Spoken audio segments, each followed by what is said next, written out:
So, Josie, thanks for joining us. My pleasure. Thanks for having me. Absolutely, it's really exciting. But tell us about your brand. Just free reign, go for it. All right, yeah. I guess I feel a bit like funny calling it a brand because it's just me.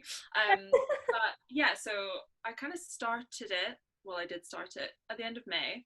And I like to say that I'm all about the babes. So I specialize in paintings that explore the female form and really celebrate the different shapes and the movements and gestures. And I really try to kind of convey this like sense of strength and beauty that I see in other women, and it's kind of evolved into this thing that I maybe didn't anticipate it becoming, but I really love. And it's kind of building this like empowerment for women to feel better about their bodies, and I guess for me in turn to feel better about mine. So it's becoming this like lovely like brand that I maybe didn't anticipate it becoming. I've just noticed like I feel quite funny because I've got two of them behind me. Yeah, you do. Like, totally not staged, by the way. But yeah, like this one, I love her like arms are like really strong and like quite like yeah, I just love like not painting stick thin women. I mean, obviously like not to say that those kind of shapes aren't like beautiful, so like I don't exclude any shape, but I certainly don't just stick to one, and I do try to like have a variety and celebrate all different shapes. I love the female names. Oh. I think that's so clever, and I know, and there's only one other brand that I can think of who does that, which is Patch Plants. I think all their plants' names, and it just reminds me of that. You just characterize them and personalize them. What was that initially the idea, or where did that come from? Do you know, I think again it's a bid of a happy accident, because I was at this point where like most of this is like a happy accident, I swear. So I was at this point where I was uploading I'd started my website and I was uploading all these paintings, and I guess I was like, well, what do I call them? Like I can't just call it like Blue Nude 1, Blue Nude 2, because it's kind of boring. You can't really distinguish between them. On a practical level, if I was receiving orders, I'd probably find it quite difficult to keep track of like which was which. Good point.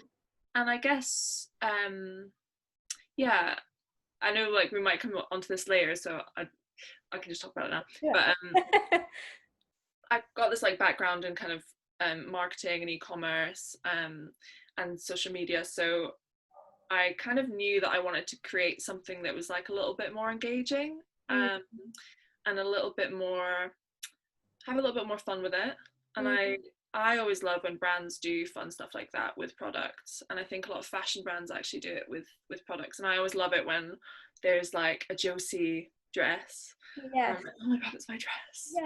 And I think also it builds on this sense of community that I'm maybe trying to like to bring into it as well. It's kind of like my girl gang that I'm like it's relatable, you can like be a part of it. Yeah, exactly. So how do you feel about being an entrepreneur? It's a bit of a funny one, isn't it? It's my first time running a business of any kind for myself. It's always something that I've been quite daunted by, and maybe didn't think that I could do. I'm also like, I'm quite a realist, and I'm quite I can be quite cynical or quite I don't know, like I have a tendency to hinder myself. So like, you know, often before I'd think about selling stuff or starting a business, and then I'd let kind of negative thoughts get in the way, you know, like, well, how will I manage that with tax, and like, oh, there's all these practicalities, and like just really like coming up with excuses and negative thoughts towards it. But I guess like as I've grown older, and especially like in this time since lockdown, I think something just shifted, and I just thought, well, why not do that? Like, I'll figure it out. Here are all these amazing people doing it, Josie, like, why not you? So I think, yeah, it's this amazing thing that's kind of happened and that I've just kind of started running with, and yeah, I'm really happy with how it's going so far. You've done amazing. I mean, your photos have just got hundreds and hundreds of likes. Your features, which we will come to separately because I think they're so impressive, have been amazing. You should be so proud of the work that you've done, and you should definitely own the entrepreneurship. I think as women, we're quite guilty often of having that imposter syndrome, not to kind of use, I feel like it's kind of become maybe a bit of a cliche term, but I'm just going to say it. Because I definitely have moments still where I feel like, oh, who am I to do this? You know, and I think so many girls out there do. And I think it's just about like choosing not to listen to that voice and just like running with it, because that is what successful people do. Yeah. And people make successes of things all the time, and that's, I think that is just the difference, is like having the self-belief that like you literally can just start from the ground up and build something by yourself. You just like allow yourself the space to do it. Yeah, totally. And it does take courage as well, because it's not nice if you're afraid of failure, or it's all about our assessment of what we think failing is. I resonated quite a bit with what you've just said, because I wouldn't say I'm cynical, but I tend to definitely be a realist, and I'll look at the 5 negatives against the 1 positive, and I would focus on those 5 negatives. And it's funny because in what I do in work, I kind of support senior managers in the arts, in research, in finding new ways of doing things, in business management, basically. So when it comes to things like taxes and policy making, even though that I have no idea, when I'm in that role, because I know there's someone above me who takes the liability, even if that's 1 person, I'm totally fine to spend 5 hours a day trying to figure out how we're supposed to follow that procedure, that process. But when it came to FREEBIRD, I was like, like, it's just, no way, I can't do it. Like, it's ridiculous. I've spent like 10 years of my career doing it. Why is this such a block?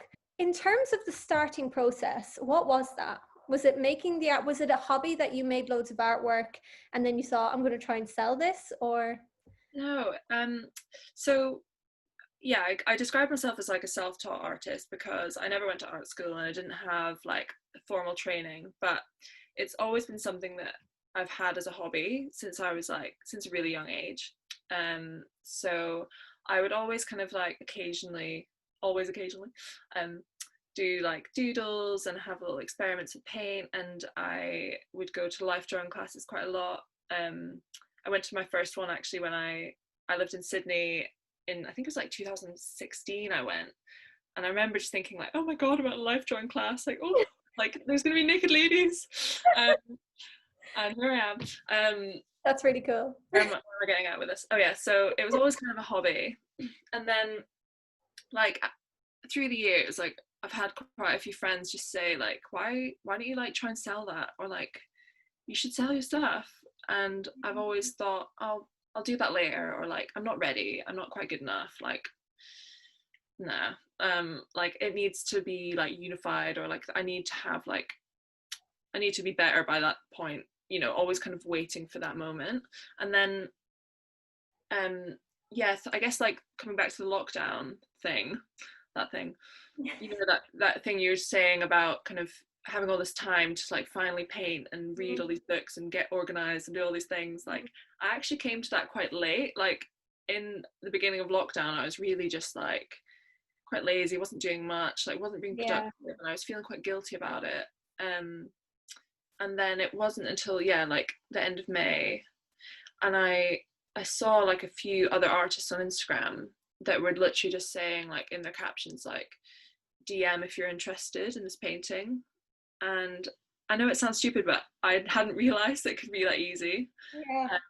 I was like, oh, that is actually so easy, like there isn't this barrier that I thought. Like I could just start tomorrow. So like I had that thought at like 10 p.m. one night, and I did one of those nights where, you know, you're just like lying in bed with your phone and you're like obsessed with something, and like I couldn't sleep. My heart was like going like that. I was like, I'm gonna do this. Wow. So then I pretty much like didn't sleep, and then I like before work I was like painting, and then like on my lunch break and like after work, and I honestly like spent a week of just like going to bed at 2 and getting up at 6, just like painting. And and like obviously like, you know, taking pictures of everything, and I went a million miles an hour, because I was like, well, I need to get it all set up like this week, it needs to all be good to go. Like it's amazing I didn't burn out. It kind of all happened at once, basically. Like the rest of history. I started on Instagram, then I was like, well, I need to make a website, made a website on my lunch break. Like it was like mental. It's honestly like insane. Wow. I've never, like, you know when you get your screen time notification at the start of the week. Yeah. Oh, that was like, I had that with FREEBIRD too. I was like, oh, this is bad. never have I been on my phone so much, but like it was just so necessary just for that starting point. Yes, definitely. I've never had anything like that where I've felt that motivated. Wow. Like not in any of my jobs or like in any of the projects I've done before, and I guess I didn't think that I ever would find that thing. I'd always see other people talk about having these passions and like this motivation to like have a side hustle and work all hours, and I just thought that's never gonna be me. And then I was like, cut to being awake at like 2 a.m. painting. Which part of it do you think the passion comes from? Do you think it's the actual doing the art, or do you think it's the pride that people want to buy it? Do you know, I think it's a bit of both. And I don't know if that's a bit crass to say, but it is like, I do feel really boosted by all this like amazing, the kind of reception that I've had. Like it really does give me energy to keep going. And I think those two things really feed into themselves. So like into each other. So like I'll be painting, I'll be really enjoying the process and I love what I'm producing. But then it's obviously like this huge energy that I get from my followers on Instagram and my friends and my family, and like you know, so many old friends have kind of come back and gotten back in touch and just like kind of bought a piece, or they, you know, given me like lovely messages, and it's like, oh my god, like that's so lovely. So I think they both really like both of those things. Yeah, they're fueling each other. Yeah, that's the right way to say it.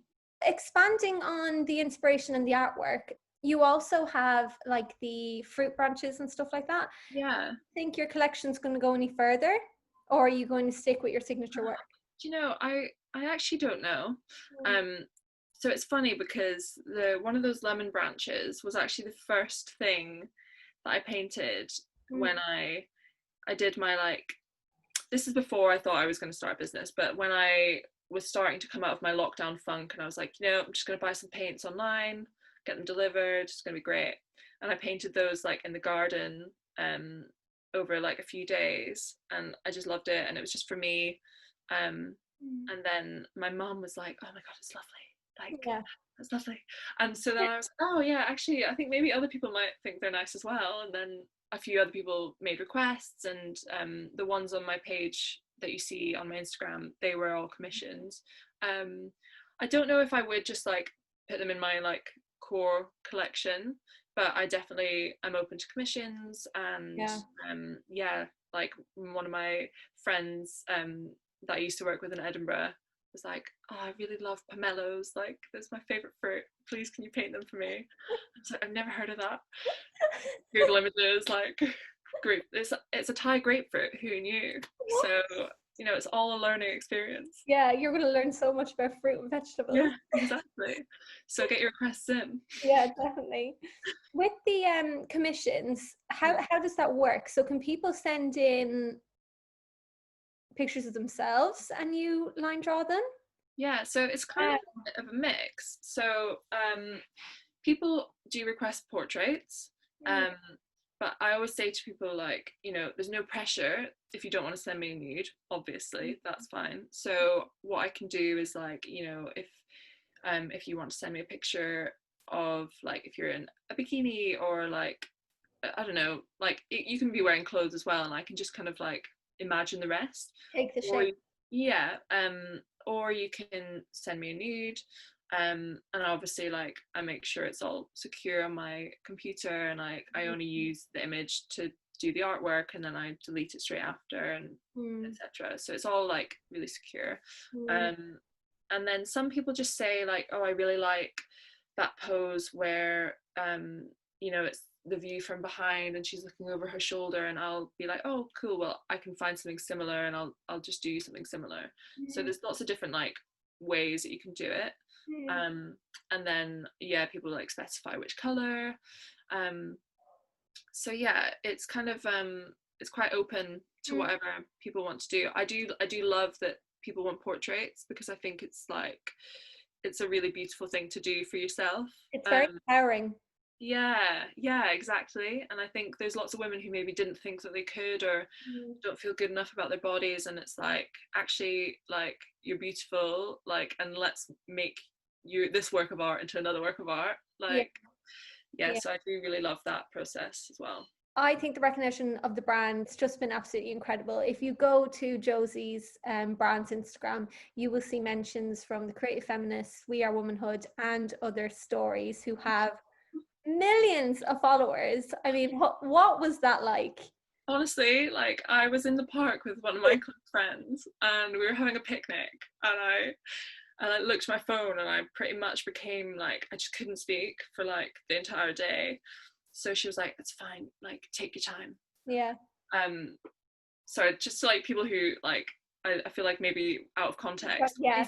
I got like reposted on And Other Stories feed, and they're this huge brand, and like they've got 2 million followers, and it was just all a bit mental. And yeah, and my friend, I was like, "I think I'm gonna have to go home, you know." Yeah. And she was like, "That's fine, take your time. Like, you need to just go be alone."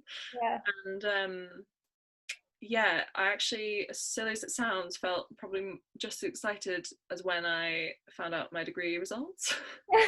Honestly, it was like, I've made it, like, this is amazing, like, it just felt like a real moment of achievement. And I know maybe that sounds like quite frivolous because it's a clothing brand, but to me it was like a big deal, and I do think that that was a huge turning point, because just from that one post I got so many followers, like, which is amazing, and so many commissions, and made a lot of sales. So whoever the social media executive is for And Other Stories, good job. Shout out to you. You've done. So yes, so social media, it's an obvious tool for successful businesses. I think it's also such a great mechanism for connection and having conversations. I mean, look what it's done for our 2 companies. We never would have met if it wasn't for Instagram. But for those makers, creatives, and arts enthusiasts who were just like you, they had creations and they were interested in showcasing it, or maybe even selling it, and now they think they can actually make a business. What's your advice? Where to start? It's funny because I still get that feeling of like, well, who am I to give advice?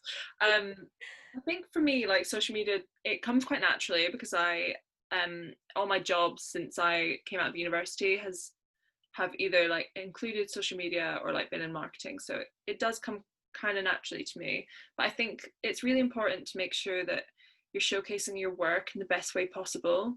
So for me, like, I always have this, I'm really conscious of how my feed looks, like, as a grid, not just individual posts, but like how it looks as a grid, how different colors work together, making sure that I'm shooting my paintings in natural light, or, you know, with some kind of an interesting thing in the image, like, not to detract from the artwork, but I think it's important to remember, like, the image you post on social media has to be visually pleasing. Like, it kind of has to like get someone's attention.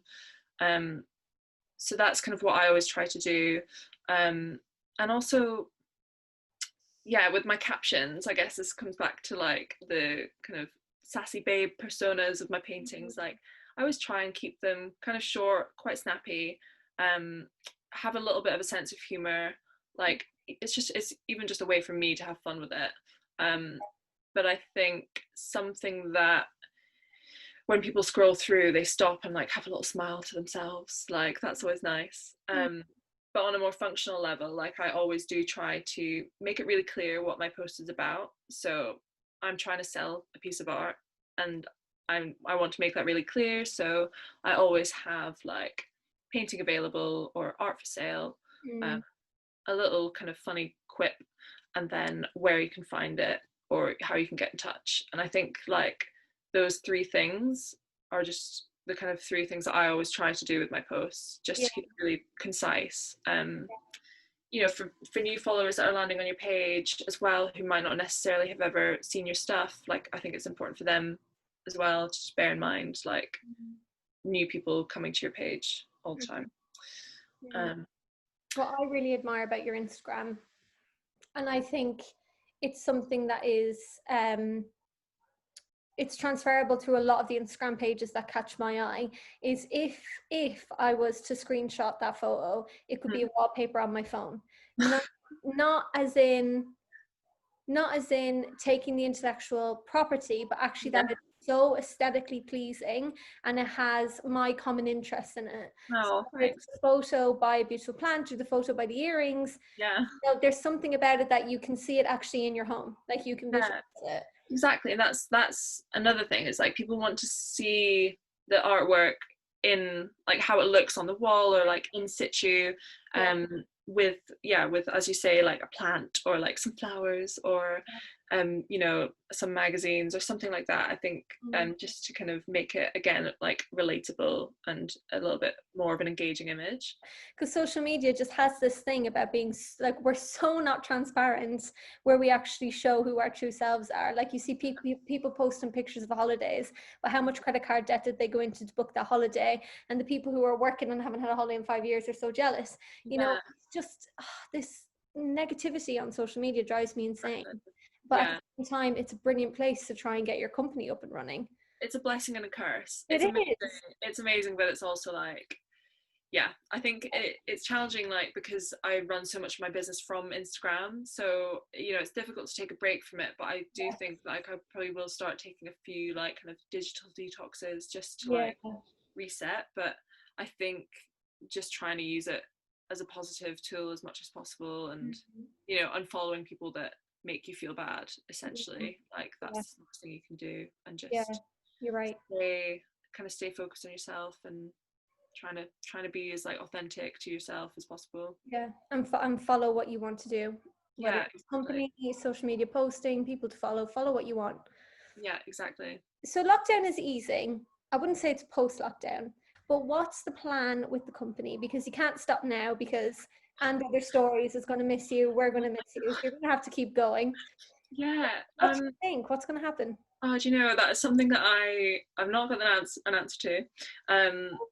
I really love what I'm doing with the painting, and like I love my job, but you know, I would be lying if I said it wasn't my absolute dream to just like paint all along. You know what I mean? Like me and my housemates had this, like, I don't know about you, but we've been having lots of like deep life chats in lockdown, like constant. So this is like a few weeks ago, or like a couple months ago now, because time was time. And I think it was like, you know, if money didn't matter, or like if you could do anything in the world, like right now as a job, like what would you be? And I think I was like, I want to be a painter.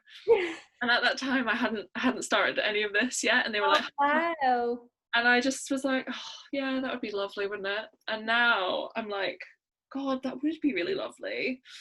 I don't want to be naive, because I know that it's a long road ahead, and like it's not going to be easy, and you know, like it's not like it's a smooth journey, anything you decide to do. But I do really want to do it like properly. Really interesting, because sorry to interrupt you, but you've just made me think of all those people who would have gone to art school, but they were afraid of the journey that would lead them to, or the unemployment, or the no money making. So we were all really smart, and we got business degrees or art management degrees. We still stayed in some kind of a creative outlet, but just more security. And now, as soon as we can follow our dream prospects, we can, because of And actually, now I think about it, like, I don't know about you, but whenever things like kind of fall into place, it does make you think like of the past and like the things that have gotten you to this point, and it just does all make sense to me now. It's like, oh, so that's why I spent all those years doing that, or you know, that's what I learned from that, and I'm now doing this now. Like, you know, all my experience with like e-com and marketing, it's like if I didn't have that, then I probably wouldn't have the confidence to, you know, like set up a website. Like I understand how the mechanisms of a website, like I know the kind of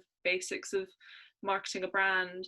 So, and also like if I'd gone to art school at 17, you know, would I have the kind of maturity coming out of that as I do now to be able to like, and the confidence to be able to do it? So I do think like things happen at the right time for a reason. Definitely.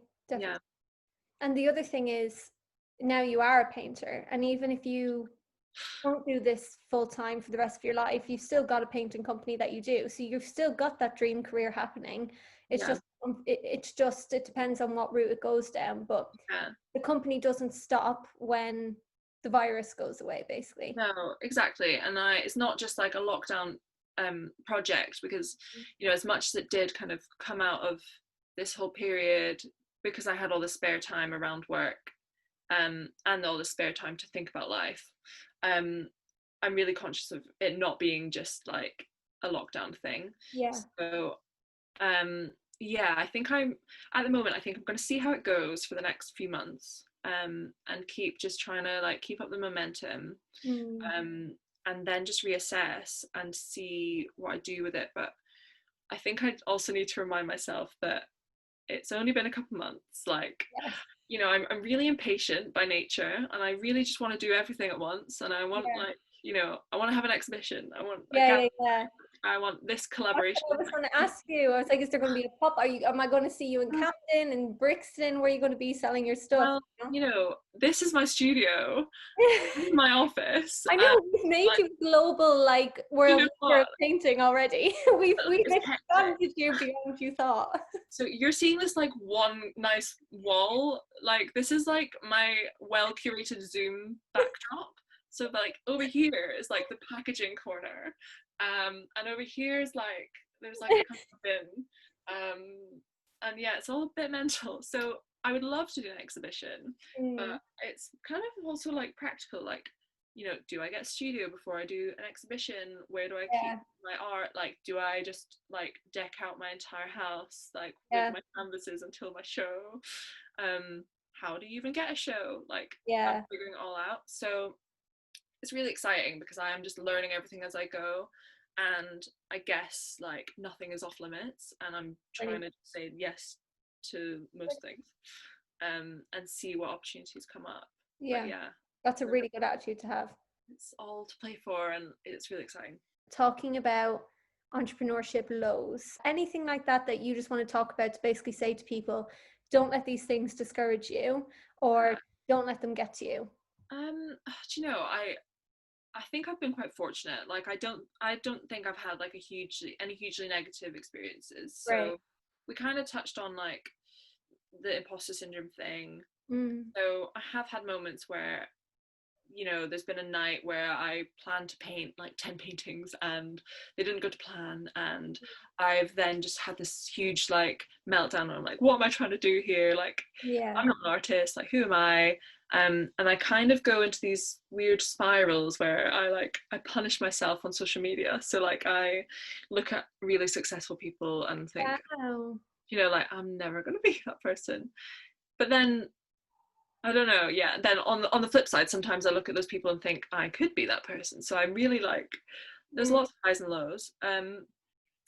There was also this like weird thing that happened, which I don't know, I feel a bit funny getting into it, but basically there was this girl, you know, she was trying to do kind of a similar thing to what I'm doing, and there's lots of amazing artists that like do specialize in the female form, and like I've connected with a few of them, and we message quite a lot and comment on each other's posts, and I'm not trying to claim the female nude because, you know, art history, it's been done.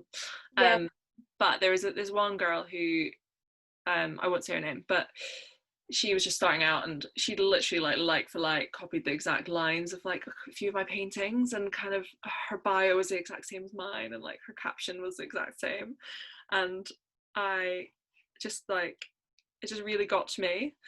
It just gave me all this weird like anxiety. I had to block her, and my friends were like, oh, like look, she's still going, and it's like, well, how is she doing this?